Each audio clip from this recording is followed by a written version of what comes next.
నమస్తే మ్యామ్. నమస్తే. మేడం మీరైతే మేనిఫెస్టేషన్‌లో రకరకాల టెక్నిక్స్ చెప్తూ వస్తున్నారు మ్యామ్. సో, హోప్నోపో టెక్నిక్ అని చెప్పి మనం వింటూ ఉంటాం. అవును. చాలా మంది ఆచరిస్తూ ఉంటారు.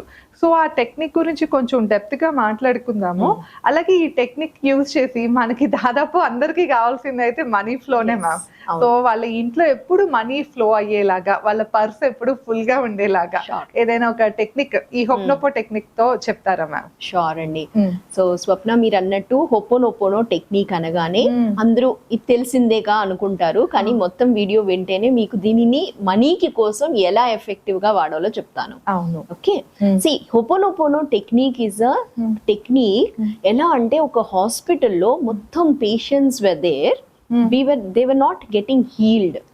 అయితే ఈ ఒపోనోపోనో టెక్నిక్ వల్ల మొత్తం హాస్పిటల్లో ఉన్న పేషెంట్స్ అందరికీ హీల్ అయిపోయింది Swapna. So that is how powerful miraculous గా పనిచేస్తుంది ఈ వర్డ్స్. సో దీన్ని మనము ఎలా వాడాలి అంటే ఈ పదాలు చాలా పవర్ఫుల్ పదాలు విచ్ చాలా లైట్ గా మనము వాడేవాళ్ళం. అంటే ఇప్పుడు చిన్నప్పుడు మనకి మారల్ సైన్స్ బుక్ ఉండేది. సారీ చెప్పాలి, థ్యాంక్ యూ చెప్పాలి, ఫర్గివ్నెస్ ఉండాలి అని నేర్చుకున్నాము. కానీ అది ఎక్కడ ఆచరించాలో అనేది తెలియదు కదా. అవును. సో ఈ ఒపోనోపోనో టెక్నిక్ వల్ల మనకు దీని విలువ అనేది అర్థమైంది. So there are 4 sentences. అవి ఏంటి అంటే I love you, I'm sorry, please forgive me, thank you. చూడండి ఎంత పవర్ఫుల్ గా ఇవి పనిచేస్తుంది. అయితే ఇది చెప్పేటప్పుడు మనము ఎలా ఆలోచించాలి అంటే మన థాట్ ప్రాసెస్ ఎలా ఉండాలి అది ఇంపార్టెంట్ కదా. సో థాట్స్ మారింది అనుకోండి, చేంజ్ అనేది మనలో ఆటోమేటిక్ గా కనిపిస్తుంది. సో బాడీ హీల్ అవుతుంది అంటే మనీ అనేది కూడా ఒక ఎనర్జీ కాబట్టి మనీతో ఉన్న సంబంధాన్ని కూడా హీల్ చేయగలిగే పవర్ఫుల్ టెక్నిక్ హోపోనోపోనో టెక్నిక్. అవును. ఎందుకంటే జనరల్ గా మీరు చెప్పిన 4 సెంటెన్సెస్ కూడా దాదాపు ఎవరైనా వాళ్ళ లైఫ్ లో రెగ్యులర్ గా ఇంప్లిమెంట్ చేయగలిగితే చాలా వరకు అసలు ఇంకా ప్రాబ్లమ్స్ ఏ ఉండవు. సొల్యూషన్స్ మెయిన్ ఆ 4 సెంటెన్సెస్. కాకపోతే చాలా మందికి యూగో ప్రాబ్లం వల్ల అవనియండి, యుగో అనే కాకపోయినా ఏముందిలే ఇప్పుడు నేను సారీ చెప్పకపోతే ఏంటి, మా మమ్మీగా లేకపోతే థ్యాంక్స్ చెప్పకపోతే ఏముంది, మా ఇంట్లో వాళ్ళకి ఇలా అనుకుంటూ ఉంటారు. కానీ అవే చాలా మీన్స్ ఏ లాట్. అది తెలియకే చాలా మంది గొడవలు అనేవి ఎక్కువ అవుతూ ఉంటాయి.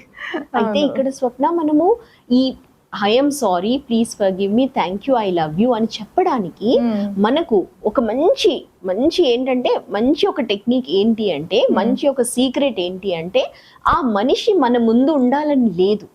అంటే కొంతమందికి ఈగో ఉంటుంది కదా, మనం ఎలా ముందు వెళ్ళి చెప్తాము అని. So it is not required. ఎలా అంటే మీకు ఏదన్నా అలా అనిపిస్తే అంటే మమ్మీ పరంగా కానీ హస్బెండ్ పరంగా కానీ ఎవరో ఒకరు గ్రాండ్ ఫాదరో గ్రాండ్ మదరో ఇప్పుడు లేరు, వాళ్ళు ఇంకా జీవించి లేరు అనుకున్నా కూడా మనము జస్ట్ ఈ 4 సెంటెన్సెస్ ని మన లైఫ్ లోకి వాళ్ళని గుర్తు చేస్తూ మనం చెప్పాలి. అంటే అది ఆటోమేటిక్ గా వాళ్ళకి వెళ్ళిపోతుంది ఎనర్జీ వైజ్. ఒక్కసారి వాళ్ళు అక్కడి నుంచి మనకు బ్లెస్సింగ్స్ ఇచ్చారు అనుకోండి, మన బ్లాకేజెస్ అనేది మారిపోతుంది అనమాట, తీరిపోతాయి. బాడీలో హీలింగ్ ఎప్పుడు అవసరం వస్తుంది, ఎందుకంటే ఏదో ఒక ఎనర్జీ స్టక్ అయి ఉంటుంది. ఆ ఎనర్జీని మనం రిలీజ్ చేయగలగాలి ఈ 4 వర్డ్స్ తో. సో ఇది ఎలా చేయాలి అంటే మనం మన హార్ట్ చక్రాన్ని ప్లేస్ చేసుకొని మన హ్యాండ్స్ రెండింటిని ప్లేస్ చేసుకోవచ్చు. లేదు నాకు కష్టము అనుకుంటే ఒక 3 ఫింగర్స్ అన్నా తీసుకొని జస్ట్ ఇక్కడ మన హార్ట్ దగ్గర పెట్టుకొని మనం ఫీల్ అవ్వాలి ఈ వర్డ్స్ చెప్పేటప్పుడు. I love you, I'm sorry, please forgive me, thank you. ఇప్పుడు స్వప్న ఈ వర్డ్స్ ని మనం మనీతో రిలేట్ చేస్తాం. మనీ ఎందుకు రావట్లేదు అంటే మనలో ఒక ఫియర్ ఉంది కదా, మనం ద్వేషం చేస్తున్నాం అంటే మనం ద్వేషిస్తున్నాము. ఎందుకు నా దగ్గరికి మనీ రావట్లేదు అనే ఒక ద్వేషాన్నో ఏదో ఒక కైండ్ ఆఫ్ క్యారీ చేస్తున్నందుకే కదా మనకు రావట్లేదు.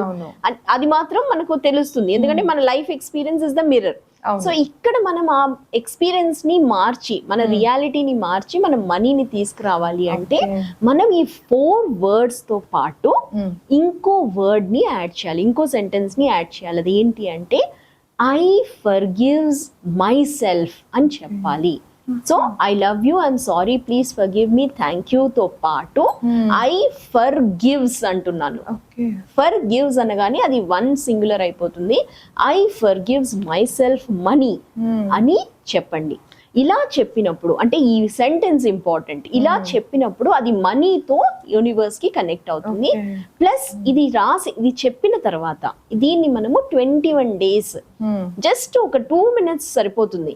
జస్ట్ 21 times చెప్పండి. I'm sorry, please forgive me, thank you, I love you, please I forgives my self అని చెప్పి మన హార్ట్ చక్రాన్ని మనం ప్లేస్ చేసుకొని కళ్ళు మూసుకొని కామ్ గా ఈ స్టేట్ ఆఫ్ మైండ్ లో చెప్పండి.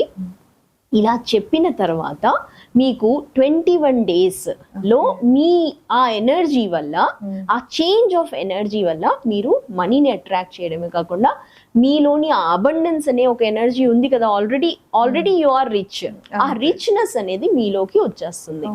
అది కాకుండా you can start writing a love letter to money. అది చాలా మనీని ఎలా చూడాలి అంటే ఒక లైఫ్ పార్ట్నర్ కింద చూడండి. లైఫ్ పార్ట్నర్ కంటే ఇంపార్టెంట్ మనీ కాబట్టి మనీని ఒక లవ్ లెటర్ రాయండి మనీ కోసము. So that you show your love towards money. ఇలాంటి ఒక థాట్ ప్రాసెస్ ని మీరు మనీతో స్టార్ట్ చేసినప్పుడు స్వప్న, ఈ హోపోనోపోనో టెక్నిక్ వల్ల మీరు మీ లైఫ్ లో మనీ అది మీదే, మీ పవర్ ని మీరు జస్ట్ ఇగ్నైట్ చేస్తారు and you see miracles in life. Definite గా మ్యామ్. అంటే ఈ రిచువల్ చేయటం పర్టికులర్ టైం అంటూ ఏం లేదు, ఎప్పుడైనా కామ్ స్టేట్ లో చేస్తే ఎనీ టైం, మార్నింగ్ అన్నా, ఈవినింగ్ అన్నా, ఆఫ్టర్నూన్ అన్నా, మనకి ఎప్పుడు టైం ఉంది అంటే ఏ టైం అన్నా. అంటే ఈ రోజు ఆఫ్టర్నూన్ చేశాను కదా రేపు మళ్ళీ ఆఫ్టర్నూన్ అలా కూడా లేదు. So just be in your calm state and do it. Definite గా మ్యామ్. సో విన్నారు కదా, మనమైతే హోపోనోపో టెక్నిక్ ని మనీ ఫ్లో కోసం ఎట్లా యూజ్ చేసుకోవాలి అన్న విషయం అయితే ఈ వీడియోలో తెలుసుకున్నాము. ఇంకా ఏ సమస్యకి మీకు సొల్యూషన్ కావాలో కామెంట్ సెక్షన్ లో తెలియజేస్తే మేము తప్పకుండా వీడియో చేస్తాం. Thank you.